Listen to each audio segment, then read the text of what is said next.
प्रियो, इस सुंदर समय के लिए मैं परमेश्वर को धन्यवाद देता हूँ।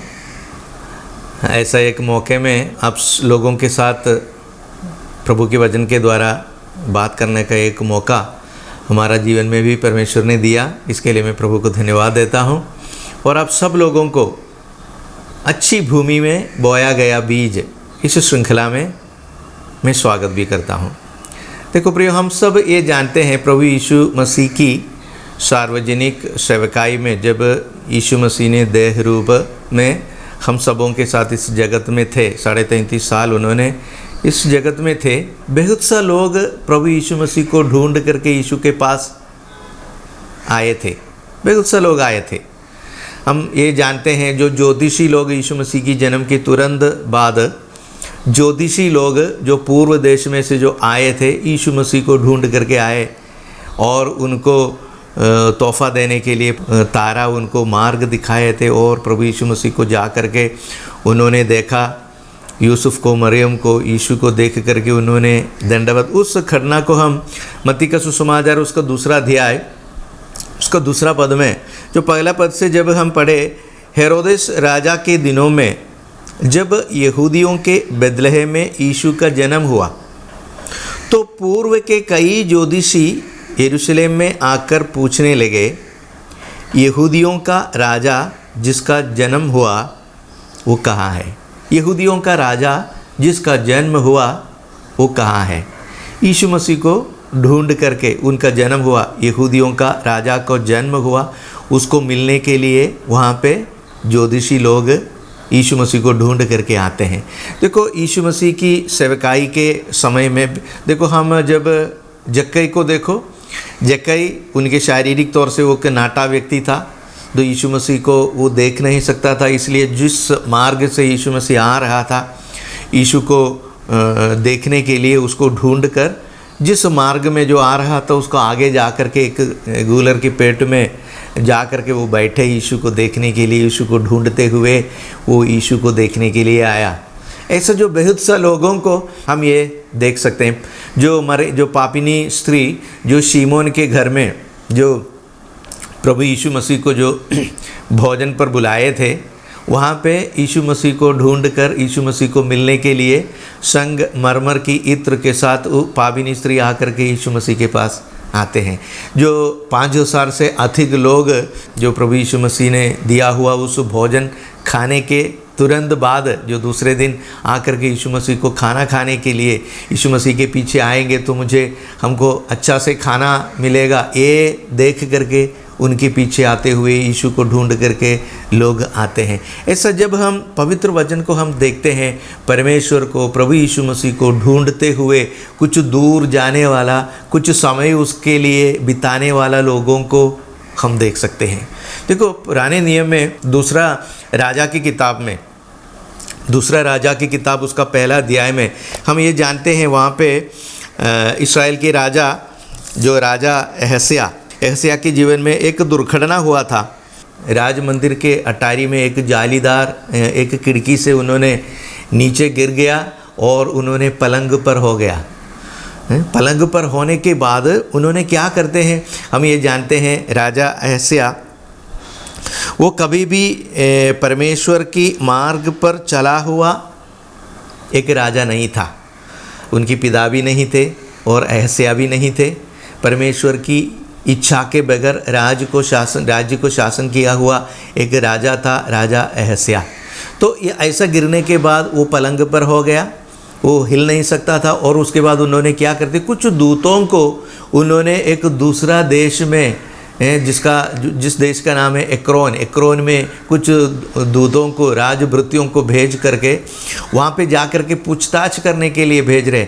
वहाँ पे जो बाल देवता के पास, बाल जबूब के देवता के पास लोगों को भेज रहे हैं। क्या पूछने के लिए वहाँ पे भेजते हैं? हम वहाँ पे पढ़ते हैं, तुम जाकर अपने दूतों को ये बताते हैं, तुम जाकर एक्रोन के बाल जबूब नामक देवता से ये पूछ करके आओ कि मैं इस बीमारी से बचूंगा या नहीं। देखो, हम ये जानते हैं परमेश्वर ने इस्राएली लोगों को अपनी आँखों की पुतली समान संभाला, रखवाला किया, उनको सुरक्षा दिया। हर एक मुसीबत संकटों से बचा करके इस इस्राएली देश में लेके आकर के उनको बसाया। और देखो उसके बाद परमेश्वर ने ही उसके जीवन में सब कुछ दे दिया और उनके जीवन में जो कुछ ज़रूरत था परमेश्वर ने सब कुछ करते थे। लेकिन अब इस राजा अहस्या के समय, जब उनके समय में ऐसा एक दुर्घटना उनके जीवन में आया, एक सलाह पूछने के लिए परमेश्वर का इच्छा इस विषय में क्या है ये जानने के लिए, जो पूरा इस्राएल में विराजमान परमेश्वर के पास या उस परमेश्वर से वो नहीं पूछता, बल्कि दूसरे देश का एक गैर परमेश्वर, एक देवी या देवता के पास, बाल जबूब के पास अपने लोगों को भेज रहे हैं। और रास्ते में नबी एलिया आकर के उनको ये बताते हैं, 3 पद में नबी एलिया आकर के उनको ऐसा पूछते, क्या इस्राएल में कोई परमेश्वर नहीं जो तुम एक्रोन के बाल जबूब के देवता से पूछना जाते हैं। देखो इस्राएल के अंदर परमेश्वर की उपस्थिति बहुतायत के रूप में इतनी समृद्धि और इतनी अच्छी रीति से थे। फिर में परमेश्वर ही राज्य करते थे, परमेश्वर ने उनकी जीवन की सब कुछ करता था। लेकिन उस बहुतायत की नाप में जो महसूस कर सकते हैं, उस परमेश्वर को छोड़ करके इस्राएल के राजा एक गैर परमेश्वर के पास, एक बाल जबूब देवता के पास सलाह पूछने के लिए अपना लोगों को भेजते हैं। प्रियो, ऐसा एक स्वभाव देखो हम सबों के जीवन में, हमारी जीवन में, हमारी घर में, जो हमारी हृदय के अंदर बसा हुआ परमेश्वर को भूलकर, उस परमेश्वर की उपस्थिति का अनुभव नहीं रहकर हम दूसरे एक बात के लिए, दूसरा एक परमेश्वर के पास या कुछ दूर जा कर के, ऐसा देखो एक्रोन में राजा अहस्या ने अपने लोगों को इसलिए भेजा, उन्होंने ऐसा सोचा होगा, देखो मैं दूर जा कर के उस बाल जबूब से कुछ सलाह पूछेंगे, मेरे जीवन में कुछ उसका कुछ शांति मिलेगा, इनका कुछ समाधान मेरे जीवन में मिलेंगे। देखो प्रियो, हम ये नहीं समझते कभी भी, आज हमारा मसीहत में हम देखो कभी कभी हमारा हृदय में बसने वाला, हमारे साथ रहने वाला, हम अपने हृदय में अनुभव करने वाला एक परमेश्वर को, एक प्रभु यीशु मसीह की उपस्थिति को हम कभी कभी भूल जाते हैं प्रियो।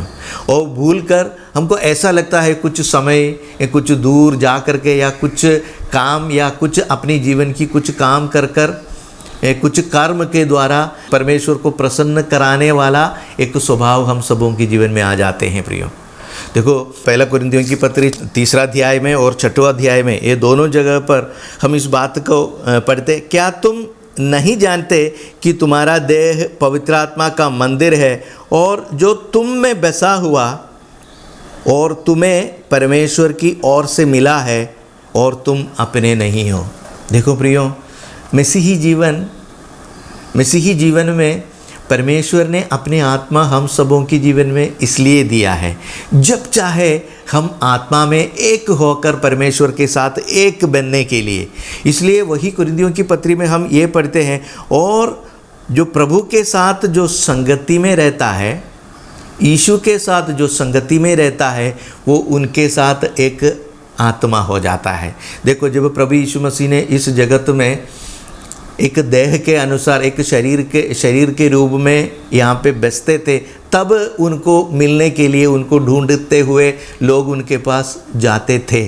लेकिन प्रभु यीशु मसीह जब इस जगत को छोड़ करके गए, हमको एक सहायक दे करके गया। प्रभु यीशु मसीह ने हमको ऐसा बताया, एक सहायक मैं तुम्हें दूंगा, वो तुम्हारे साथ सदा सर्वदा तुम्हारे साथ रहेंगे, सत्य के बारे में, न्याय के बारे में, और मैंने तुमको जो उपदेश किया वो तुमको स्मरण करने के लिए ये सहायक सदा तुम्हारे साथ रहेगा।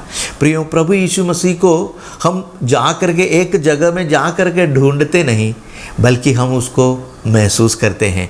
जो व्यक्ति प्रभु यीशु मसीह के साथ संगति मनाते हैं, संगति में रहता है, वो उनके साथ एक आत्मा हो जाता है, एक आत्मा हो जाता है। इसलिए प्रियो, मेरी अंदर बसा हुआ परमेश्वर को, प्रभु यीशु मसीह की उपस्थिति को हम महसूस करें, उसको अनुभव करें। एक पल के अंदर आत्मा की खूबी ये है, आत्मा हमारा जीवन में इसलिए दी, एक पल में हम यीशु के साथ हो सकते हैं प्रियो। एक पल में हम यीशु के साथ संगति मना सकता है। यीशु मेरे में और मैं यीशु में, इस अच्छा रिश्ता प्रभु यीशु ने हम सबों के जीवन में दिया है प्रियो। देखो कोलोसियों की पत्री उसका पहला अध्याय की 27वां पद में, कोलोसियों की पत्री पहला अध्याय की 27वां पद में हम पढ़ते हैं, देखो मसीह जो महिमा की आशा है वो तुम में रहता है। मसीह जो महिमा की आशा है तुम में वास करता है। देखो यही है प्रभु यीशु मसीह की दया, उनकी करुणा, जब चाहे हम उसको महसूस कर सकता है। देखो प्रियो, हमारी जीवन की चिंताएं, तनाव, जो फिक्र करने वाली स्वभाव, हर एक बात के पीछे जाने वाला ऐसा जो स्वभाव है, अब हम सबों को प्रभु यीशु मसीह से अलग करता है। यीशु हमारे साथ सदा सर्वदा के लिए वास करना चाहते हैं, बसना चाहता है। जब चाहे हम यीशु को अनुभव कर सकता है, हमारा हृदय में हम उनके साथ संगति मना सकता है और उनके साथ एक आत्मा हो जाता है। अब हम यीशु से एक सलाह पूछने के लिए, कुछ समय के लिए कुछ जगह जाने वाली एक बात नहीं, बल्कि हम दिन ब दिन, पल में, हर एक समय में हम उसको महसूस करने वाला, अनुभव करने वाला एक जीवन की रीति हम सबों के जीवन में होना जरूरी है प्रियो। इसलिए यहाँ पे बताया, जो महिमा की आशा प्रभु यीशु मसीह वो हम में वास करता है।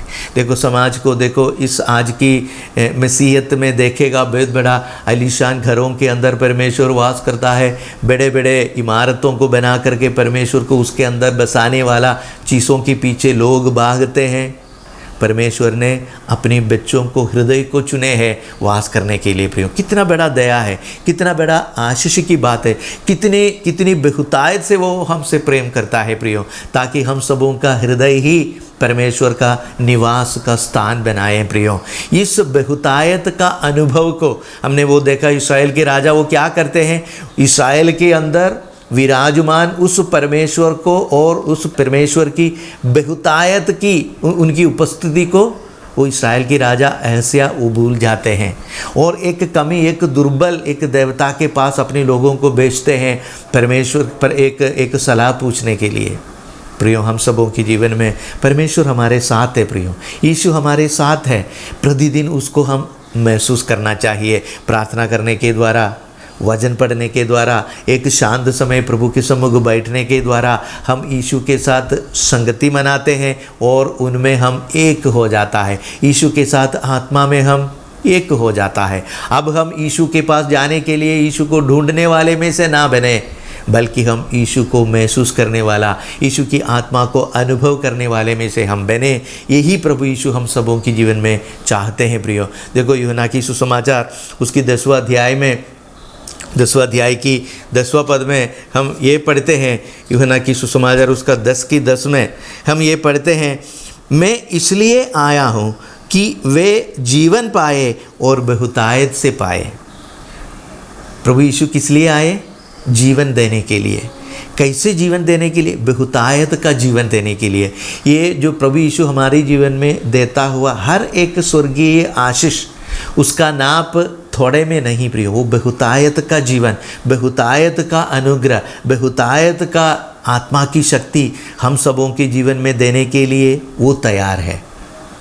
अगर हमारा जीवन में उस बहुतायत का अनुभव को, बहुतायत की जीवन को स्वीकार करने के लिए हमारा जीवन में कुछ रुकावट है, हमारी जीवन में कुछ रोकने वाला स्वभाव हमारा जीवन में है, उस बात को, उस स्वभाव को, उस हरकत को हमारा जीवन में से हटाना है प्रियो। तब यीशु का जीवन बहुतायत के नाप में हमारा जीवन में आएंगे और हमारा जीवन से भी वो बहकेंगे दूसरे लोगों के पास। हमारी जीवन में, हमारा परिवार के अंदर, हमारा बच्चों के जीवन में, हमारे पड़ोसन के जीवन में हम एक माध्यम बनेंगे, हम एक चालक बनेंगे। यीशु हमारे में आकर के, मेरी जीवन में यीशु का जीवन आकर के, और जिस लोगों के साथ में बर्ताव करते हैं, व्यवहार करते हैं, उन लोगों के पास तक यीशु का जीवन पहुंचाने वाला एक अनुभव हमारा जीवन में होगा प्रियो। इसलिए हम सबों के जीवन में बसता हुआ यीशु को हम प्रतिदिन अनुभव करिए प्रियो। उस बहुतायत का अनुभव को हम जानेंगे प्रियो, उसको हम महसूस करेंगे। इसलिए प्रेरित पौलुस एक बार ऐसा बताया था जो कुरिन्थियों की पत्री में, हम यीशु मसीह को अब देह के अनुसार नहीं जानेंगे। जब यीशु मसीह की, मैंने आपको बताया था, यीशु मसीह की सार्वजनिक सेवकाई के समय में जब यीशु मसीह अपनी देह के रूप में इस जगत में थे, बहुत सा लोग यीशु को मिलने के लिए उनके पास आते थे। लेकिन यीशु मसीह जब अपनी आत्मा हम सबों को देख करके जब गया, अब हम उसको ढूंढने वाले में से ना बने, बल्कि उसको अनुभव करने वाले में से बने प्रियो, उसको महसूस करने वाले में से बने प्रियो। उसका बहुतायत का जीवन प्रतिदिन हमारा कमियों में, कटियों में, समस्याओं में, परेशानियों में हम महसूस करने वाला और हमारा कमी कटियों को पार करने वाला एक अनुभव प्रभु यीशु मसीह से हम पाएंगे प्रियो। इसके लिए प्रभु हम सबों को सहायता करेगा। प्रेरित पौलुस इसलिए बताता है, मैं उनको देह के अनुसार जाना था, लेकिन अब मैंने उनको देह के अनुसार, शरीर के अनुसार नहीं जानेंगे, बल्कि शरीर के अनुसार। एक व्यक्ति दूसरा व्यक्ति को जानने के लिए, समझने के लिए, ढूंढने के लिए समय लगते हैं प्रियो। ये तो एक पल में, जैसा आंख मारते हैं उतना ही एक समय में, एक पल में हम यीशु के साथ हो सकते हैं प्रियो। यीशु हमारे साथ और हम यीशु में बने रहने वाला एक अनुभव हम सबों के जीवन में होना, यही मसीही जीवन की खूबसूरती है प्रियो। इस आशीष का अनुभव यीशु ने हम सबों के जीवन में दिया है। इसके लिए हम यीशु का आत्मा का खोजी रहे, वो हमेशा हम उसको अनुभव करें, यीशु में हम बने रहें और यीशु हमें में बने रहेंगे। इसके लिए प्रभु यीशु आप सब लोगों को आशीष और अनुग्रह करेंगे।